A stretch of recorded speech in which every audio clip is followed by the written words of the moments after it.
everybody, and welcome to Story Time with Teacher Jenique. It's my favorite part of the day, so let's see what we have today.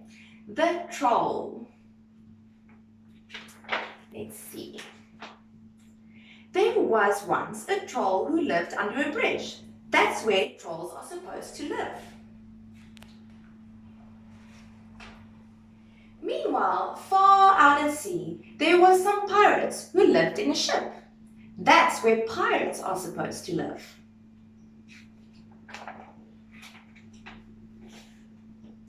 Trolls are supposed to eat goats, but no goats ever came trip-trapping over the troll's little bridge, so he ate fish instead. But one morning he heard a faint noise on his bridge. Up he popped, and he said what trolls are supposed to say, which is, "Who's that trip-trapping over my bridge?" I'm not trip-trapping. I'm scuttling, said a tiny black creature, and I'm a spider. Oh, bother, I thought you were a goat, said the troll. No, goats have fur, said the spider. Never mind, I'll eat you anyway, said the troll. You'll make a nice change from fish. Oh, please don't eat me, said the spider. Why don't you go further down the river to the next bridge? It's a much better bridge for goats. All right then, said the troll. So he packed up his frying pan and his cookery book and off he strode. Pirates are supposed to dig for treasure, and these pirates had a treasure map with a rhyme on it. Between the palm tree and the rocks, 6 foot deep lies a treasure box. They sailed and they sailed until they reached an island. This is the spot, said Handkerchief. Start digging. The pirates dug and they dug, but all that they found was a grumpy mole. It must be the wrong island, they said. All that digging had made them hungry. It was Ben Buckle's turn to do the cooking. He cooked fish pie. It's soggy, said Percy Patch. It's slimy, said Peg Polka Dot. When we find the gold, we can buy a decent cookery book, said Handkerchief. And they set sail again. The troll was sitting under his new, middling-sized bridge, reading his cookery book. Suddenly, he heard a sound above his head. Up he popped. "Who's that trip-trapping over my bridge?" he roared. "I'm not trip-trapping, I'm pattering," said a furry creature. "And I'm a mouse." "Oh, bother, I thought you were a goat," said the troll. "No, goats have longer ears," said the mouse.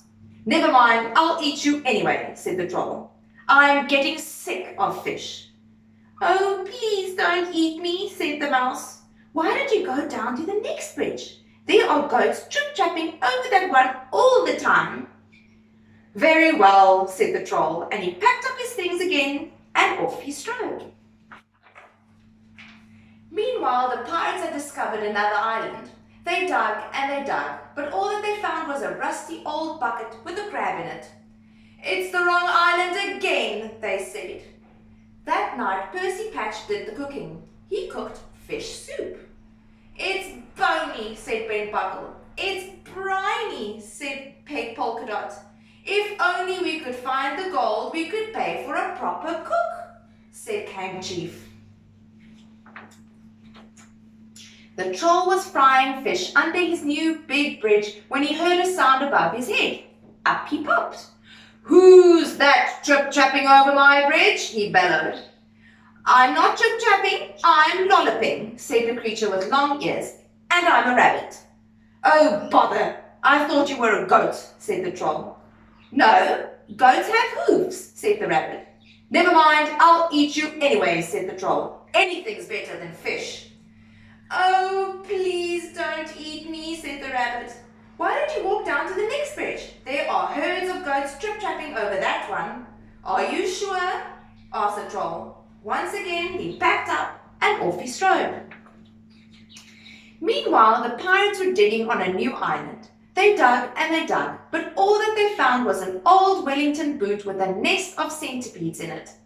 "We'll never find the right island," they said. That night, it was Peg Polka Dot's turn to do the cooking. She cooked fish cakes. "They're sticky," said Ben Buckle. "They're sandy," said Percy Patch. Hank Chief said nothing. He was too busy being sick over the side of the ship. The Troll's river grew wider and wider. Then it stopped being a river and it flowed into the sea. The Troll found himself on a sandy beach. "There isn't another bridge," he said. "That rabbit was tricking me." But then he spotted some hoof prints in the sand. "A goat at last!" he cried. He looked around, but he couldn't see any goats. "Never mind, it will probably come back tomorrow," he said. The Troll followed the hoof prints. They led him to a spot between a tall palm tree and two big rocks. "I know," he thought. "I'll dig a pit. Then tomorrow the goat will fall into it and I can eat it."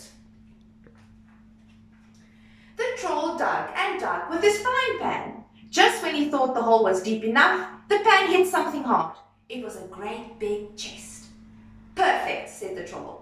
"I can hide in here and keep warm. Then when the goat falls into the hole, I'll open the lid and pop up." He lifted the lid. The chest was full of round gold things.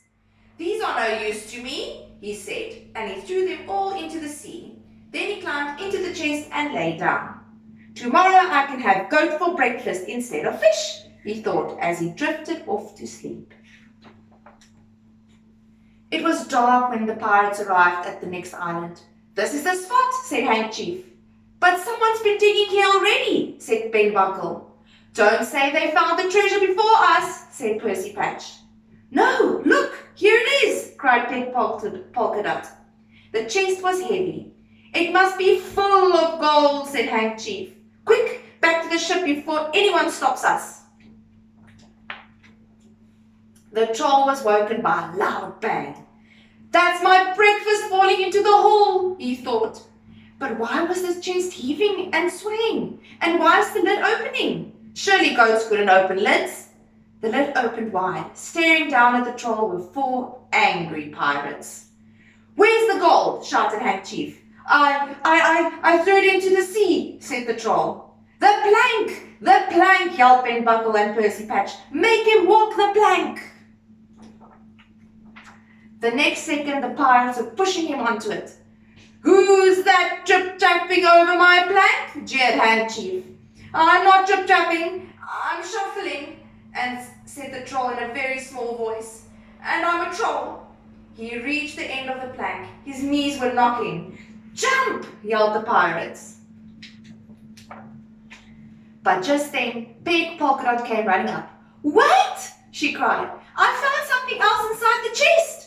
In one hand she held the Troll's frying pan, in the other hand she held his cookery book. "Stop!" called Hank Chief. He looked at the Troll in a new way. "Can you cook?" he asked.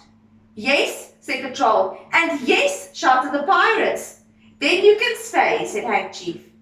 "Thank you," said the Troll, and he shuffled back along the plank. "When shall I start?" "Now," said Hank. The pirate showed the Troll the ship's kitchen. The Troll grinned. He turned to his favorite page in his cookery book. "Shall I make a nice goat stew?" he asked. "Goat? Goat? But pirates don't eat goat," said Hank Chief. "We want what pirates are supposed to eat." "And what is that?" asked the Troll. "Fish," said the pirate chief. Thank you guys. Have a nice day.